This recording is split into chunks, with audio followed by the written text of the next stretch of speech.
got Unsolved, man. Make sure I give you a thumbs up and make sure I subscribe to this channel. Also, in the description down below is my second channel. I got 5 videos over there already. Tomorrow, after this video, I'm gonna do the 6th video for that video. You know what I'm saying? For Throwback Thursday. So make sure y'all go over there.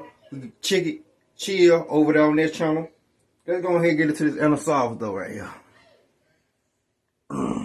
Imagine the sickest thing ever. Using your job to take advantage of people who can't even defend themselves. It is the ultimate betrayal of trust, and when it happens to folks with disabilities, it's somehow worse. They are already dealing with so much, it's incredible some people would target them precisely for this reason, for being useless, in Satoshi's words. Tragically, the red flags were waving, but nobody paid attention or took Satoshi's words seriously. So he just kept on working with vulnerable people day after day. The story of what ended up going down is going to make your blood... I ain't gonna lie, I hate people like this. Oh man, I know this story's gonna be sick.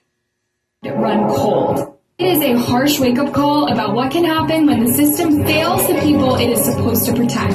Brace yourselves, because this one is heavy. The residents of the Tsuki Yumarian Care in Shingamar, Japan, had no way of knowing their lives were about to be forever altered that fateful July night in 2016. Nor did they have a way to defend themselves. They were unarmed, in bed, and vulnerable. That's why... Are you still single? Looking for your soulmate? I have something for you. We get to know each other? I'm your new A. They were inside a mental health care facility. 150 patients ranging from just 19 to 70 years old were settling into their beds at the Yumarian Care Facility, ready for a peaceful night's sleep. Little did they know, an unthinkable nightmare was about to shatter their world. It was around 2:10 a.m. on July 26 when a shadowy figure crept onto the grounds, slipping through a window with a bag of knives and a hammer. The residents and staff had no idea that this intruder was Satoshi Umatsu, a 26-year-old former employee. By the time they recognized him, it was too late. For 40 minutes, he went on a brutal, stabbing rampage, moving from room to room without mercy. He slashed the throats of helpless victims as they lay in their beds, unable to comprehend the horror unfolding around them. Blood soaked the floor. Oh, that's fucked up, man. That's fucked up, man. And the once quiet halls echoed with the chilling screams of the wounded. It was like a scene from a horror movie, but this was all too real. By the time he fled into the early morning darkness, the extent of the damage was staggering. 19 lives had been violently cut short, and 25 more were left fighting for survival. An entire nation was left reeling, struggling to come to terms with the devastating reality that this was the worst mass killing in Japan's recent history. The sheer brutality of his actions sent shockwaves through the community. In a matter of minutes, he had shattered the sense of peace and security that so many had taken for granted. It was a grim reminder that even in a country known for its safety, evil could strike in the most horrific and unspeakable ways. The brutality of his rampage was even more horrifying because of who his targets were. Yumarian was a place for people with all sorts of mental and physical disabilities, a group that often gets sidelined and hidden away in Japanese society. Many of the residents couldn't fully understand what was happening to them, let alone fight back against their attacker. They were completely vulnerable, which just made his actions feel that much more cruel and sickening. I hope they get him in jail. I hope they get him in jail, boy. This wasn't an impulsive crime where the suspect just blew up and grabbed a knife. He went to the dead of night, opened one door at a time, and stabbed sleeping people one at a time. Satoshi handed himself in at a local police station hours later. He showed zero remorse about what he'd done. He just wanted to get it over with. As the country tried to make sense of this senseless violence, people started learning more about the 26-year-old man behind it. To the people in his life, Satoshi didn't seem like the kind of person who could do something so awful. His neighbors described him as friendly and outgoing, and he'd been a great employee at Tsuki Yumari from 2012 until he left in early 2016. Everyone so was Dexter Morgan. He had a really bright future ahead of him. But beneath that nice guy exterior, he was hiding some seriously dark and twisted thoughts. He wasn't born in Sagamihara, where he committed his worst atrocity. He was born in Tokyo, Japan's capital, 40 kilometers away from Sagamihara. Born in January 1990 to an elementary school teacher dad and a cartoonist mom, Satori moved to Sagamihara as a baby. As a child, he did okay. He was more the funny kid than the academically gifted one, but no one had complaints about him. However, as a teenager, he became defiant and aggressive, much to his parents' dismay. They received reports of him shoplifting, destroying property, and even kicking a disabled person who was standing in his way to school. Yeah, that's how He needed good old ass beat. That's all that is. He needed good old ass. far back his hatred for the disabled went, and yet he was allowed to work at a mental health care facility. Satori majored in primary education, but around Nah. It's their fault. It's their fault. It's their fault. around this time, his parents moved back to Tokyo, leaving Satori alone in his family home. According to some sources, they left him and they didn't know what to do anymore. He was an adult. He was on his own, they said. Around this time, Satoshi tattooed his That nigga a bitch. whole I like that tattoo. I ain't gonna lie.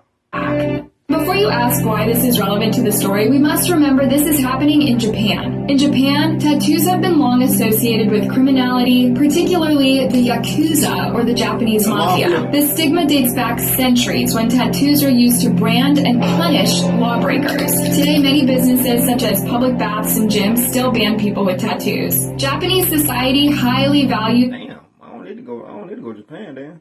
Shit. I got tattoos all over me. conformity and fitting in. By tattooing his entire back, Satoshi deliberately chose to rebel against societal norms. His tattoo symbolized a rejection of traditional Japanese values and a desire to stand out, which is heavily frowned upon in Japanese culture. This act of defiance likely contributed to the rift between Yumatsu and his family, as it brought shame to them. Months after graduating from college in 2012, Satoshi completed a social welfare qualification and got a job at the Tsuzuki Yominuri Care Facility. But Satori hid his views on disabled people from the board who hired him. You see, he believed that disabled people's lives There's no reason for us to be packing our toothbrushes in bags like this when we go on vacation. Why are we even using... weren't as valuable as everyone else's. In his mind, they were a burden on society. He actually thought that if someone couldn't live on their own and contribute to the economy, they were better off being put to death. Let that sink in for a second. He worked as a caregiver for disabled people, but he secretly wanted them dead. That is the kind of messed up thinking that took him from being a supposed helper to a cold-blooded killer. As disgusting as his beliefs were, they didn't come out of nowhere. They were a more extreme version of prejudices against disabled people that have existed in Japan This in the 80s. for a long time. Japanese culture puts a lot of Yeah, a day before my birthday.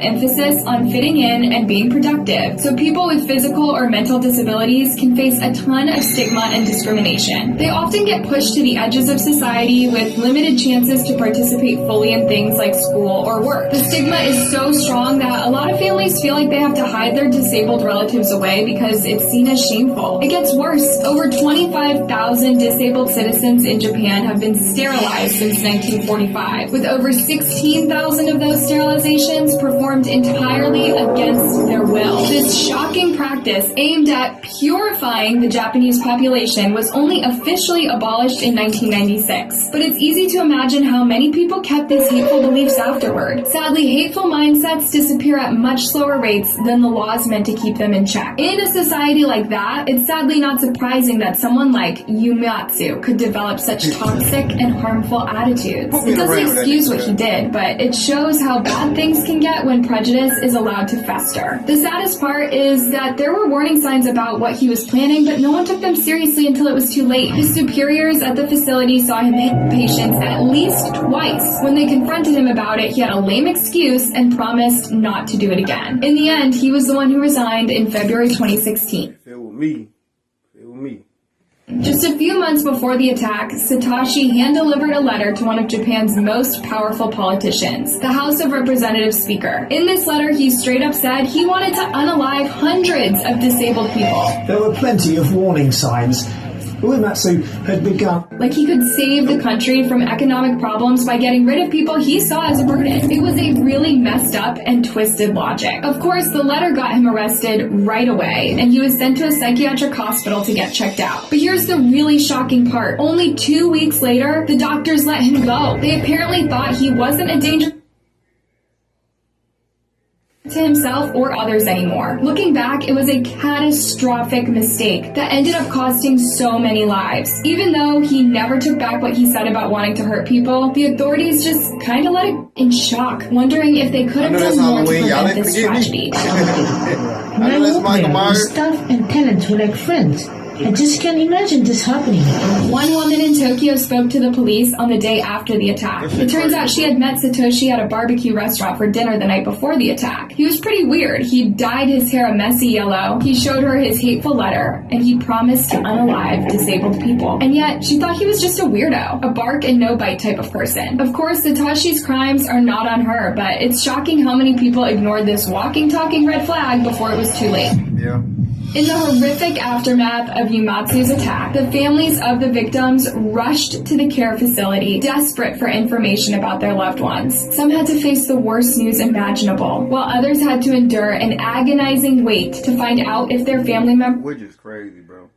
would survive their injuries. And to make the situation even more painful, the authorities were super slow to give out any information. The families had to wait a whole 10 days after the massacre before they started getting any real updates. It's hard to imagine how traumatic that must have been, to be kept in the dark for so long after something so devastating. As Japan tried to come to grips with the worst mass killing since the 1995 Tokyo sarin gas attacks and the 2008 Akihabara stabbings, some really unsettling things about the official response started coming to light. Get this, not a single gun's what they were. A hate crime against disabled people. And you know what else? The authorities never even released the names of the 19 people killed to the public. Apparently most of the families were afraid that if everyone found That's absolutely crazy. out their loved ones had disabilities, it would bring shame and judgment. It's like the victims were being erased, all because of the stigma around disability in Japan. When Utamazo finally stood trial, it was chilling to see how completely remorseless he was for taking 19 lives. Despite all... That's crazy, bro. all the evidence against him, he had the nerve to plead not guilty, and he doubled down on his sickening belief that disabled people don't deserve a place in society. In this bizarre attempt to show remorse, he even bit off his own finger in front of the court, but not once did he take back his absolutely vile views. Sure, he got a death sentence in March 2020, and that's a small measure of justice, but it doesn't even begin to undo the immense harm and suffering he caused. The Sagamihara massacre is a horrifying wake-up call about the catastrophic damage that unchecked ableism and hatred can do. It's the ultimate example of how their memory should light a fire under us to confront the deep-rooted... In 2023, a singer named Miyuki Sakai spoke about how the massacre still... ...distance from the girl. That all changed when the father-in-law himself... Miyuki said, I believe he was finally... crucial mission we have to take on in the wake of the senseless July night. We owe it to the precious lives that were stolen to fight back against the prejudices that allow such unthinkable things to happen. It's going to take major changes to the system, but it also demands that each and every one of us look inside ourselves and change how we think about and treat people with disabilities. Facts. Make sure y'all give your thumbs up. Like I said, make sure y'all go in the description down below. Go to my second channel, Mr. Social Reacts. We got music videos over there. Anything that pertains to music, we got it over there. Pertaining to music, we got it over there. You know what I'm saying? I'm finna start doing rap documentaries over there too. So, that being said, see you when I see y'all. Give the video a thumbs up. Throwback Thursday on that channel tomorrow. That's Riley.